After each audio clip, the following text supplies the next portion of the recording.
Hello there. Welcome back to Blue Heinz Garage. Show you what's going on here with old Hank. And I'll keep this as short as I can. I haven't scripted it, but it's kind of goes back all the way to the beginning. When I got this vehicle, it was a basket case.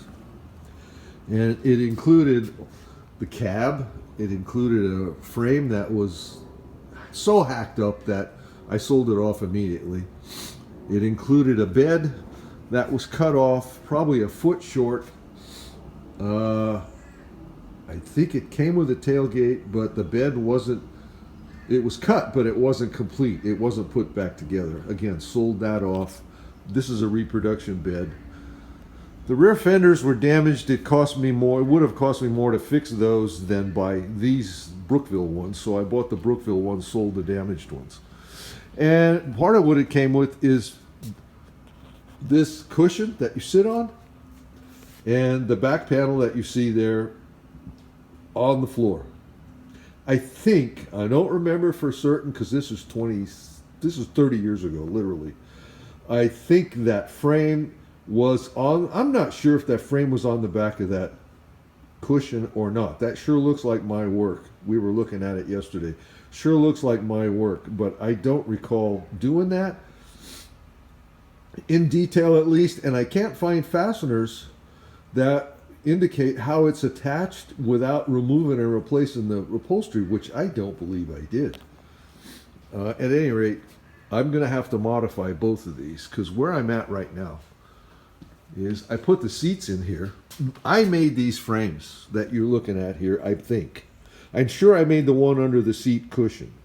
Under the back, I'm not so sure. But the one under the seat cushion, I put the cushion in here and I sat in here with some blocks because the seat riser was, again, it was so carved up and damaged that I got rid of it and replaced it with a new piece, a reproduction piece. That's what you're looking at here.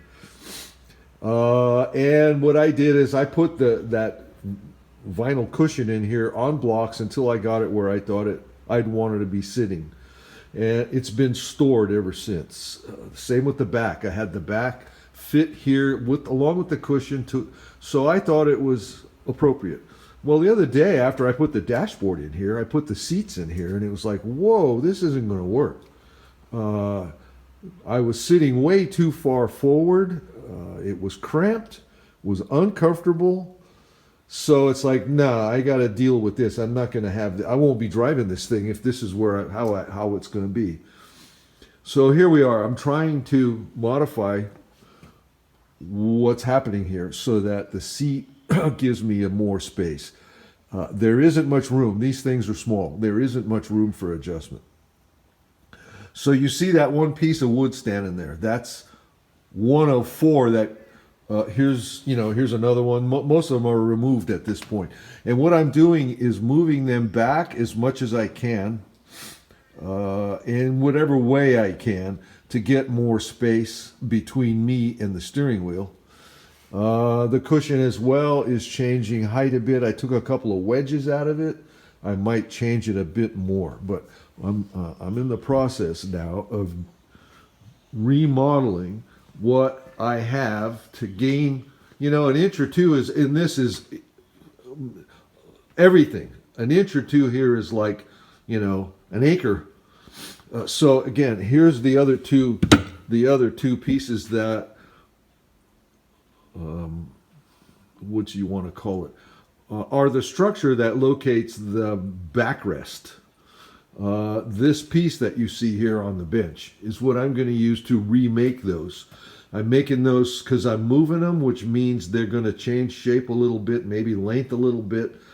So I'm remaking the pieces and adjusting accordingly. So that's where we're at today. Today, like I said, is the 3rd of May. Actually, I won't even go there. Today's the 3rd of May. So I'll show you more when there's more to show you. Thanks for watching. Bye. Welcome back. Today is May 6th. And I'm still working on this seat stuff. I'm making some progress, but I don't know. Hard to describe how slow it is. But anyway, we're getting there a little, one step at a time. There's an awful lot of just difficult stuff here, angles to deal with to try to determine in tight spaces, and I'm not don't mean to bitch and complain and moan and whatever, but it sure is going slow. Anyway, we're getting there. Well, like I say, one step at a time, not giving up. So show you more when there's more to show you. Okay, bye.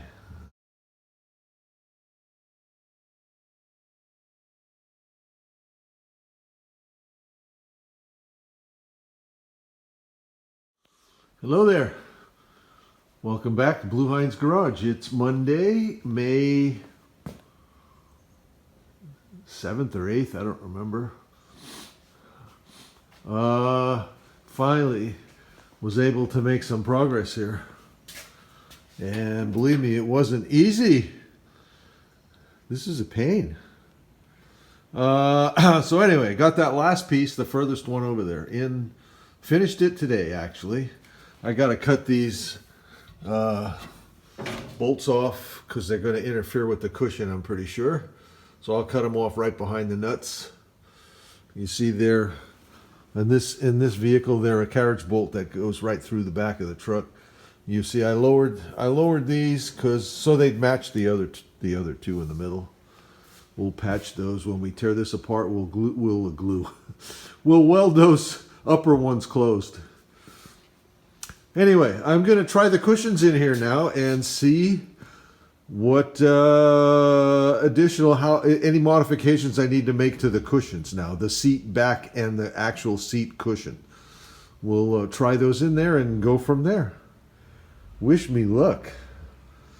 Anyway, show you more when there's more to show you. Bye.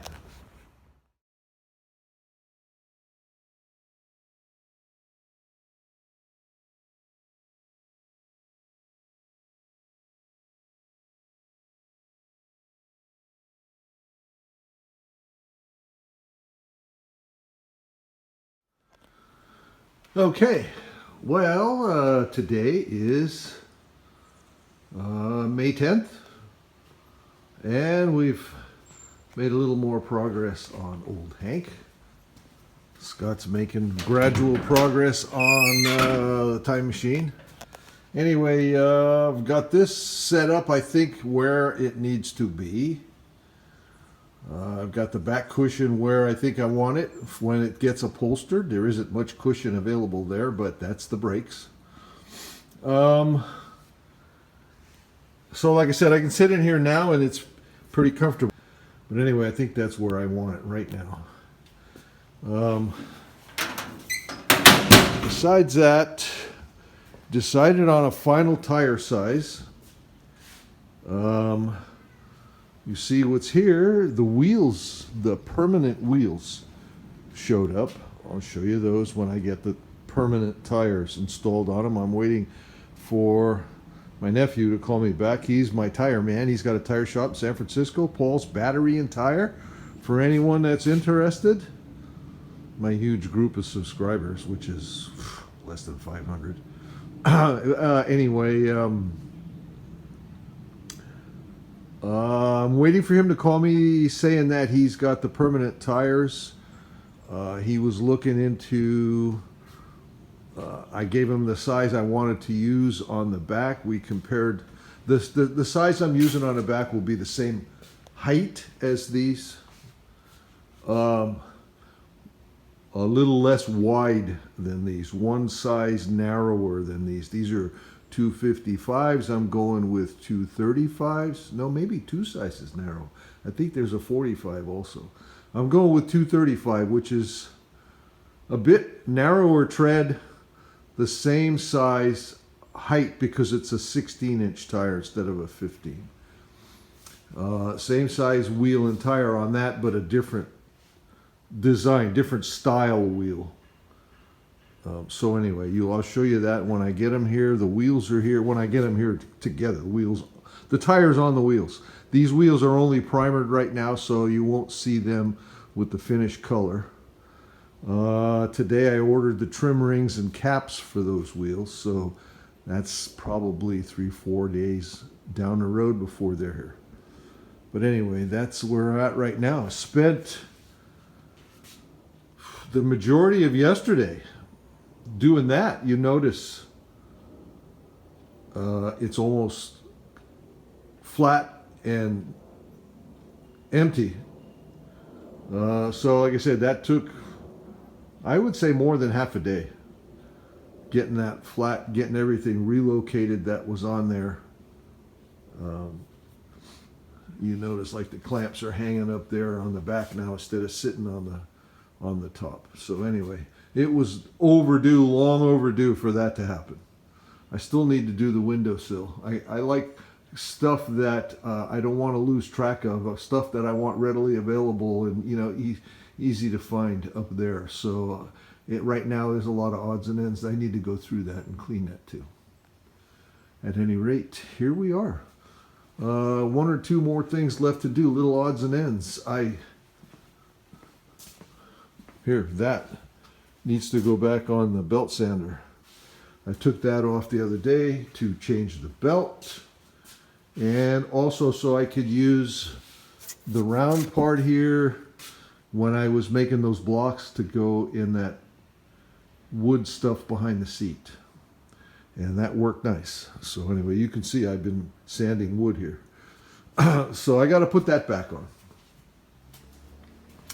And then I'm about done for today. I also, yesterday, cleaning off the workbench, there's a Zenith carburetor right there, Model A Zenith carburetor right there, that I want to try on this Dearborn Granny motor. The one that's on there was in all the old parts that were stored for 60 years. And I put a kit in it. But I'm curious to see how the old one, the other one, compares to how this one works. It could be because the kits come with jets that you can't depend on. They're not nearly accurate. They're from China, and they got a hole in them, but that's about the most you can say for them that you can depend on. So I want to try this other one. This other one came with that one right there. Came with a sedan that I had bought,